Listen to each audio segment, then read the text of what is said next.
Praise Lord every one. ഞങ്ങളുടെ കൂട്ടത്ത് റീസെൻ്റായിട്ട് ദൈവത്തെ അറിഞ്ഞു നിൽക്കുന്ന കുറേ കുട്ടികളുണ്ട്. അപ്പോൾ അവർക്കെല്ലാം ഞാൻ പറഞ്ഞു കൊടുക്കുന്ന ഒരു കാര്യമാണ് ബൈബിളിൽ ഏതൊക്കെ പുസ്തകങ്ങൾ വായിക്കണം.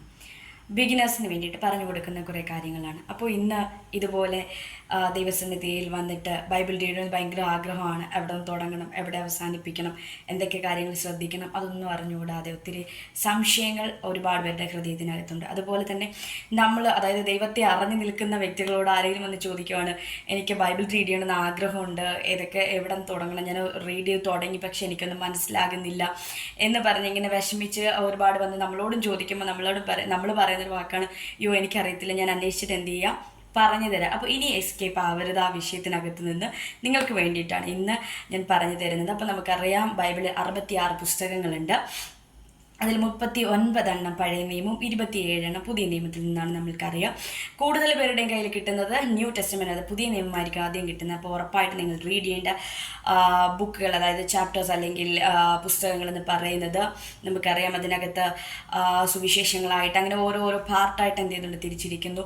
അപ്പം നമുക്കറിയാം അതിനകത്ത് കൊടുത്തിരിക്കുന്നത് ആദ്യം നമ്മൾ റീഡ് ചെയ്യേണ്ടത് സുവിശേഷങ്ങളിൽ നിന്ന് മർക്കോസിൻ്റെ സുവിശേഷം വായിക്കുക. അത് കഴിഞ്ഞ് അപ്പോസ്തല പ്രവൃത്തികളുടെ പുസ്തകം വായിക്കുക. അത് കഴിഞ്ഞിട്ട് 1 യോഹന്നാൻ്റെ ലേഖനം വായിക്കുക. അത് കഴിഞ്ഞിട്ട് 2 തിമോഥെയോസിൻ്റെ ലേഖനം വായിക്കുക. പിന്നെ അത് കഴിഞ്ഞിട്ട് നിങ്ങൾ വായിക്കേണ്ടത് യാക്കോബിൻ്റെ ലേഖനം. അപ്പോൾ ഇതിൽ നിന്ന് ഇത് വായിക്കുമ്പോൾ നിങ്ങൾക്ക് എന്താ മനസ്സിലാകുന്നതെന്ന് ചോദിച്ചാൽ ആദ്യം നമ്മൾ പറഞ്ഞത് മർക്കോസിൻ്റെ സുവിശേഷത്തിനകത്ത് നമുക്കറിയാം അവിടെ യേശുവിൻ്റെ ജീവചരിത്രത്തെക്കുറിച്ചും യേശു പഠിപ്പിച്ച രീതികളെക്കുറിച്ചും വളരെ വ്യക്തമായിട്ട് എന്ത് ചെയ്യുന്നുണ്ട്, വളരെ സിമ്പിളായിട്ടും എന്ത് ചെയ്യുന്നത് എഴുതിയിരിക്കും. നിങ്ങൾക്ക് വായിക്കുമ്പോൾ അതിനകത്ത് 16 ചാപ്റ്റേഴ്സേ ഉള്ളൂ. അപ്പോൾ നിങ്ങൾക്ക് എന്ത് ചെയ്യും, പെട്ടെന്ന് മനസ്സിലാകുന്നത് വായിക്കുമ്പോൾ.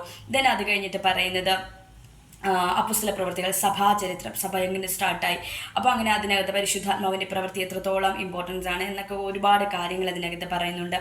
അത് കഴിഞ്ഞിട്ട് പറയുന്നതാണ് നമ്മുടെ 1 യോഹന്നാൻ്റെ ലേഖനത്തിനകത്ത് അവിടെ വ്യക്തമാകുന്നത് ദൈവസ്നേഹം എന്ത്, ലോകസ്നേഹം എന്ത് എന്നത് വ്യക്തമായിട്ട് തിരിച്ചറിഞ്ഞ് നമുക്ക് മനസ്സിലാക്കി തരുന്നു. ദൈവത്തെ എങ്ങനെ സ്നേഹിക്കണം, സേവിക്കണം എന്നുള്ള കാര്യങ്ങൾ അവിടെ പറയുന്നു. അതിന് ശേഷം നമുക്ക് പറഞ്ഞു തരുന്നത് 2 തിമോഥെയോസിൻ്റെ ലേഖനമാണ്. അതിനകത്ത് കൂട്ടായ്മ എങ്ങനെ ആചരിക്കണം, വിശ്വാസ ജീവിതം എങ്ങനെയായിരിക്കണം എന്നൊക്കെ പറഞ്ഞ് ആഴമായിട്ട് അതിനകത്ത് പറയുന്നത് നമുക്ക് വളരെ മനസ്സിലാകുന്ന രീതിയിലാണ് അതിനകത്ത് പറഞ്ഞിരുന്നത്. പിന്നെ അത് കഴിഞ്ഞ് യാക്കോബിൻ്റെ ലേഖനം നമുക്കറിയാം ദൈവികമായ ജ്ഞാനം എങ്ങനെ നമ്മൾ ഈ വായിച്ച വാക്യങ്ങൾ അല്ലെങ്കിൽ കേൾക്കുന്ന വചനങ്ങൾ എങ്ങനെ നമ്മുടെ ജീവിതത്തിനകത്ത് പ്രവൃത്തിയിലേക്ക് കൊണ്ടുവരാം എന്നുള്ള കാര്യത്തെക്കുറിച്ചും യാക്കോബിൻ്റെ ലേഖനത്തിനകത്ത് പറയുന്നു. അപ്പോൾ ഇതുപോലുള്ള വീഡിയോസ് വീണ്ടും ചെയ്യാൻ ആഗ്രഹിക്കുന്നു. ഇങ്ങനെ ബിഗിനേഴ്സായുള്ള വ്യക്തികൾക്ക് നിങ്ങളിത് ഷെയർ ചെയ്ത് കൊടുക്കുക, അവർക്ക് അനുഗ്രഹമാകും.